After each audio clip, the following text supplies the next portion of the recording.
Japan needs you. Japan is calling specifically for black men. Yo, did you guys see that? Man, I'm definitely moving to Japan. Yo, just to let you guys know, I'm definitely not moving to Japan, especially to chase women. But I'm not gonna lie, when I first saw that video, I was like, yo,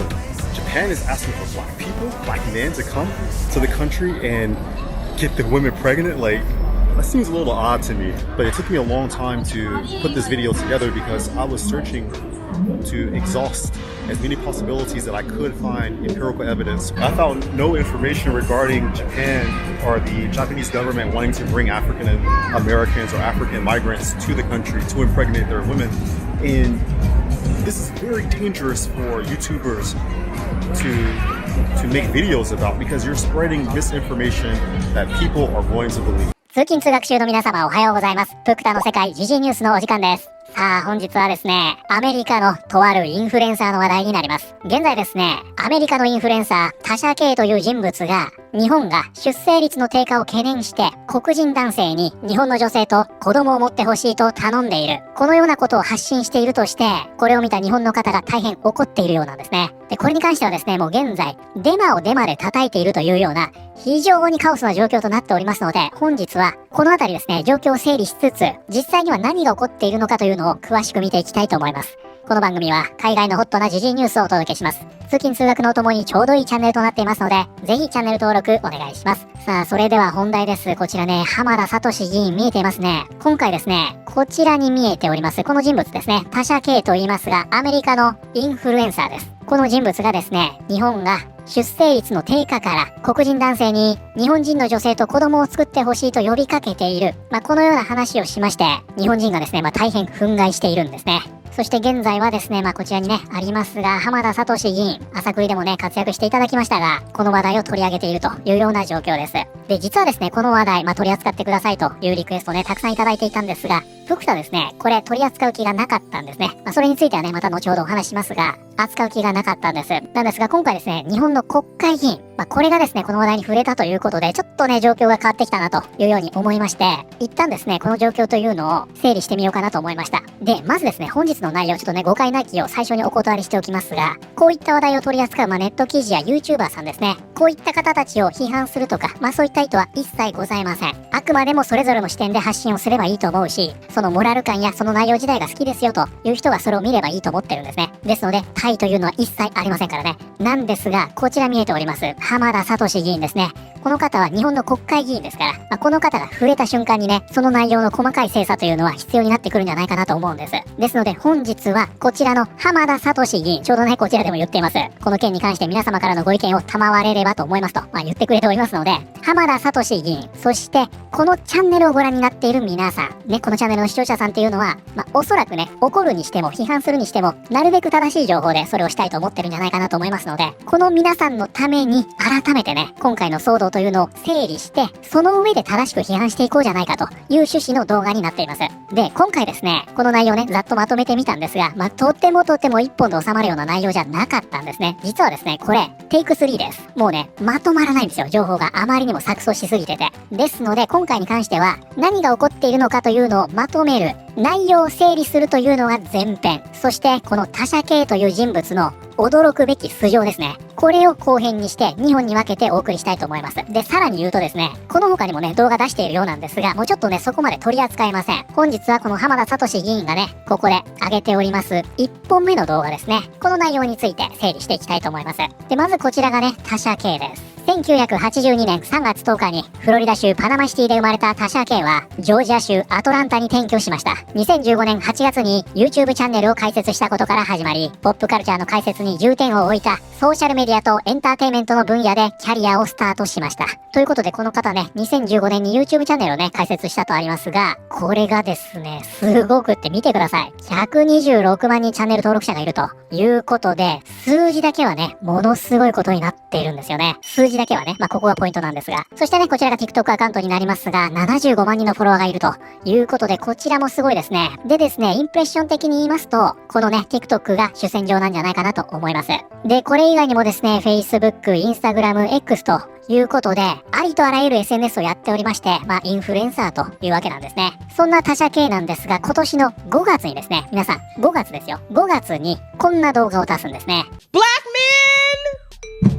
Japan needs you. Japan is calling specifically for black men. After South Korea proposed last week $75,000 per baby that a family has, Japan is in desperate need, okay? And they are calling all black men to come and impregnate their women so that they can save their dying population. Their population is down. You know what I'm saying? That stuff's still in the soil. It's still in the air. You already know what I'm talking about. What's that white man's name that thought it was a genius idea to create the biggest bullet in the world? Oppenheimer. Yeah, that's his name. And I'm gonna go over there and I'm gonna start me a negotiation firm, and I'm going to have black men come breed with them, but they're gonna get benefits. They're gonna get lifetime protection from any type of child support if they decide to leave and don't want to stay in these here countries. They're going to be set for life, which means anything that these kids bring, it is gonna come back directly to the black family. With these, we used to be slaves on this land out here, and anything that we work, you know what I'm saying?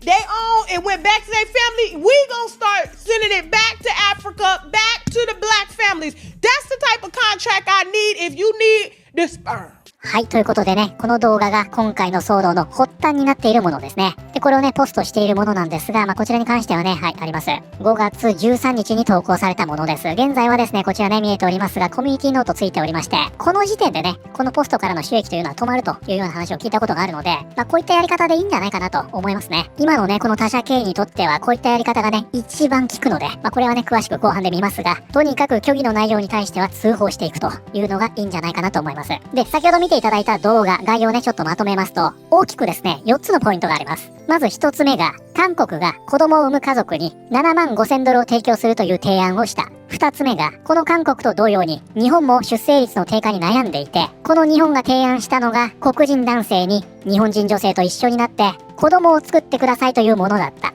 3つ目は、日本の人口減少の原因は過去に起きた出来事が原因なんではないか。これに対してはオッペンハイマーの名前を出しまして、放射能が原因なんではないかと暗にほのめかしている。そして4つ目、黒人というのはかつて奴隷として使われていたという歴史があるので、これ日本のことじゃないですよ。黒人を搾取するような日本のこういった政策というのはいかがなものか。もしこんなことをするのであれば、私が先頭に立って保証を勝ち取りますと。これがこの1本目の動画の概要となっています。で、もしかしたらですね、この時点で、あれちょっと自分の認識と違うなと思われた方いらっしゃるかもしれません。今回ですね、この件でもう一つですね、大きな文脈というのがありまして、それはね、この他社経営が日本の政府が子供を作ってくれれば1000万円を支給すると言っているという話なんですね。なんですが、先ほど概要ね、4点整理してみましたが、この他社経営という人物はそんなことは一言も言っていません。これは後からネット上でついたおひれということですね。じゃあその話はどっから出てきたのと言いますと、それがね、こちら CNN の記事なんですね。韓国の企業は従業員が子供を産むたびに7万5000ドルを支払うことを提案している。韓国の企業は同国の極度に低い出生率の改善に協力するため数百万ドルを支払う用意がある。ソウルに本社を置く建設会社ブヨングループは従業員が子供を産むたびに1億韓国ウォン7万5000ドルを支払う計画だと月曜日のプレスリリースで発表した。ということでですね、先ほどね、他社経営が韓国の話をしていたのはこの件だったんですね。これは韓国の一企業が自分の会社の従業員が子供を持ったら7万5000ドルを支給しますよ、こういった発表をしたというニュースなんです。で、この一方、同じくね、出生率の低下に悩んでいる日本は黒人男性にお願いしているという話を他社はしているんですが、これがですね、ネットの海を通り抜けることで合体してしまったんですね。これにより他社経営が日本の政府が黒人男性が日本に来て日本人の女性と子供を持ってくれれば1000万支給しますよという話に変容してしまいました。で、もっと言うとですね、こちらのね、他社経営は移住をお願いしているという文脈で話をしているんですね。こちらにもね、なんかすごい AI っぽい写真がありますが、日本人の女性と家庭を持ってね、そして子供を作り、労働力になり、日本を立て直してくれと言ってるようなんだと、そういった文脈で話をしているんですよ。なので、なんで我々がそんなことをしなきゃいけないんだ、そこまで言っておきながら、なんで何の保証も用意していないんだ、子供へのサポートも必要だろう、という話をしているんです。にもかかわらず、先ほどの7万5000ドルの話というのが乗っかってしまいまして、これにより非常に凶悪な話になってしまったんですね。日本の女性が暴行されてしまうんじゃないかとか、この他社経営がそれを扇動しているんじゃないかとか、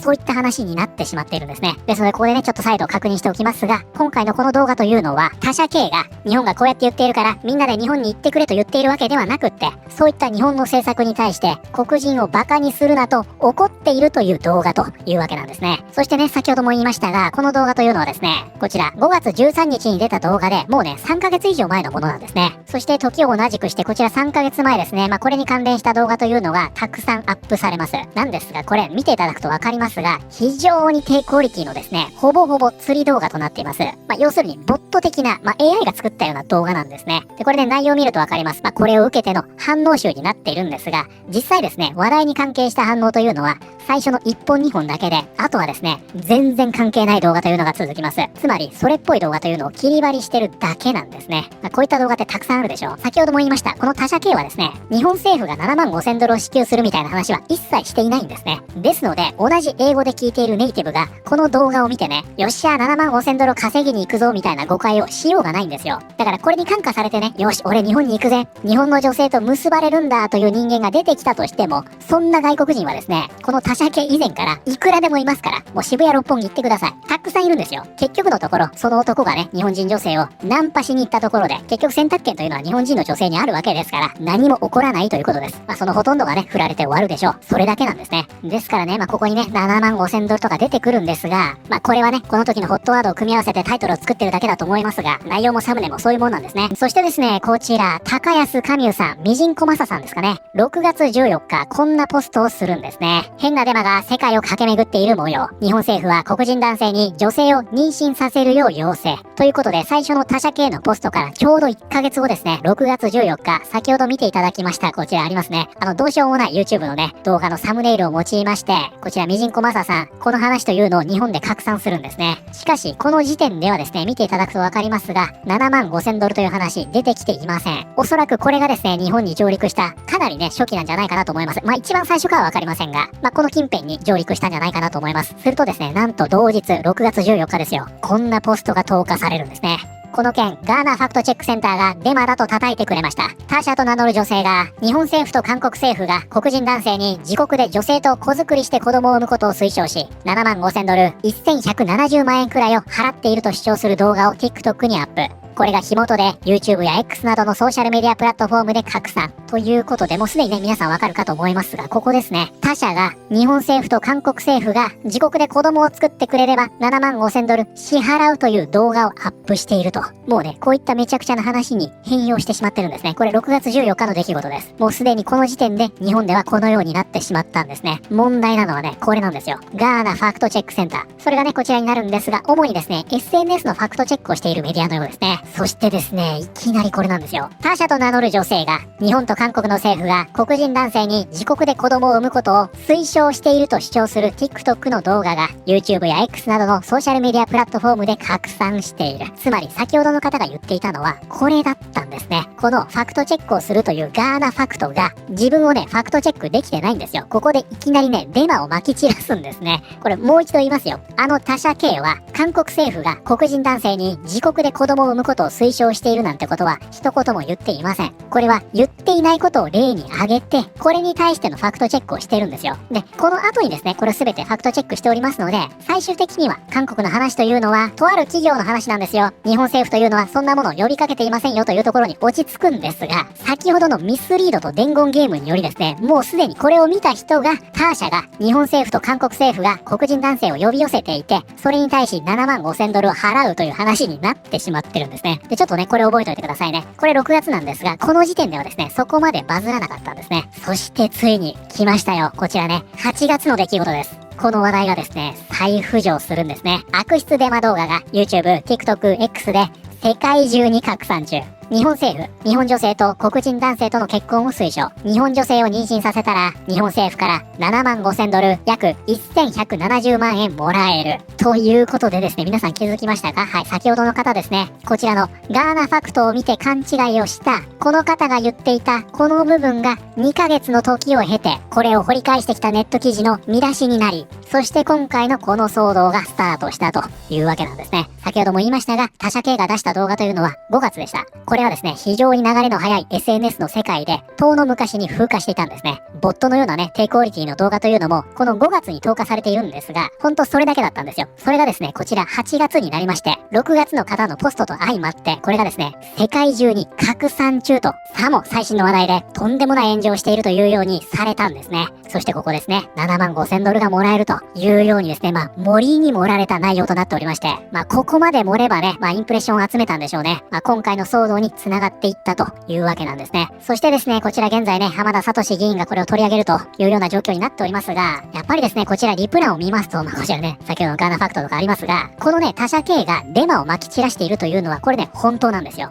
なんですが、これを叩いている人もデマに踊らされてしまっているというような状況になっておりまして、もうデマをデマで叩いているというようなカオスな状況になってしまっているんですね。で、これはですね、少なくとも国会議員にお願いするという段においては、ちょっとね、良くないんじゃないかなというように思いますね。で、こちらね、浜田聡議員の YouTube チャンネルもあるんですが、コメント欄もですね、こういったところにもあるんですが、原因の動画は100万回以上再生された後に削除されているようですが、こちらね、削除されましたが、この女性がデマによって得られる利益とは何だったのか、背景を徹底的に調べ上げてほしい。大元の動画は TikTok に上げられていたもので、すでに削除されているようです。でね、こういった書き込みでいろんなとこで見かけるんですよ。削除して逃げる気なのかってすごく怒ってる人も多いのね。で、これ僕た本当に不思議で、なんでみんなこれを言ってるのかなと思って。だって削除されてませんからね、これ。そもそも削除するわけないんですよ。この炎上で食べてる人だし、この状況というのは嬉しいんですね、彼女は。で、これについては後半で詳しくやりますが、削除するわけないんです。だけど削除されてるって言うんですよ、みんな。で、なんでかなと思ったら、やっぱりね、皆さんの認識の中で、この話題というのが、現在進行形で燃えてると思ってるんですね。で、先ほども言いましたが、これはですね、5月の話です。風化してる話なんですよ。こちらね、じゃあ実際 TikTok アカウント見ていきましょう。皆さんはですね、おそらくこの話題というのが、この辺にあると思ってるわけでしょ。ここでいくら探しても出てこないから削除されたと思ってるんですよね。ずっとね、下見ていきます。もうどんどん下行きますよ。はい、もっともっと下です。こんなもんじゃありません。もうずーっと前の話なんで、はい、ずーっと下行きます。これね、まだ全然出てきません。もうずっと下ですね。はい、もっともっと下に行きます。SNS の3ヶ月ってこういうことですからね。これね、まだあります。どんどん行きますよ。はい、全然出てきません。もっともっと下で、はい、これね、まだです。まだ出てこないんですね。まだまだ行きますよ。これね、そろそろ出てきてほしい。まだですか？まだ出てこないんですか？ちょっとね、もういい加減出てきてほしいんですが、もうね、全然出てきませんと思ったら来ました。ここにいるんですよ。ほら。ね。で、こちらね、YouTube アカウントになりますが、これはね、ショート動画になりますね。ずっとね、下スクロールして見ていきますと、結構ね、下にあると思います。まだね、出てきませんね。もうこれね、結構前の動画なんですよね。はい、そろそろ出てきました。はい、ここですね。はい、いました。で、この他ですね、インスタの動画も残ってますし、すべてのプラットフォームにおいて削除はされていません。ということでね、本日この件についてね、一旦状況というのを整理してきましたが、いかがだったでしょうか。で、この他社系に関してはですね、批判するべきところ、しっかりね、批判していかなきゃいけないんじゃないかなと思います。ただその一方でですね、今回、この8月になって、改めてここでね、日本に火がついているのは、この情報を掘り返してきて、こういった見出しで煽っている日本のメディアもいるということです。ですので今回ね、浜田議員、これにね、触れましたが、このリプランではですね、本当に要点を押さえて批判している人もいれば、ああいった記事に煽られて、よくわからないことを言っている人もいる。こういったカオスな状況になっておりますので、こうよくわからないね、エコーチェンバーになってしまっても良くないと思うんですよ。これが進行するとですね、あっちで起きた事件、こっちで起きた事件をですね、もう全部ここに結びつけてしまうようになるというのもあるあるなんですね。だからしっかりね、状況というのを把握して、正しく批判して、これを議員に訴えるというのがいいんじゃないかなと思います。後半ではですね、この他社系という人物の素性、そしてそれを踏まえた上で、こういった形で批判をするのがいいんじゃないか、そんな話をね、できればと思っております。今回ですね、騒動の渦中にいます他社系ですが、これまで様々な問題を起こしていたんですね。こちらね、ラッパーのカーディビー、名誉毀損の訴訟を起こされていまして、負けているんですね。ケビン・ハートにも訴訟を起こされていたんですね。とにかくですね、問題の絶えない人でして、なんと、6億円弱の損害賠償命令が出ているんですね。そして、この他社系さん、2023年にですね、破産しているんです。もう、正真正銘の炎上系インフルエンサーだったんですね。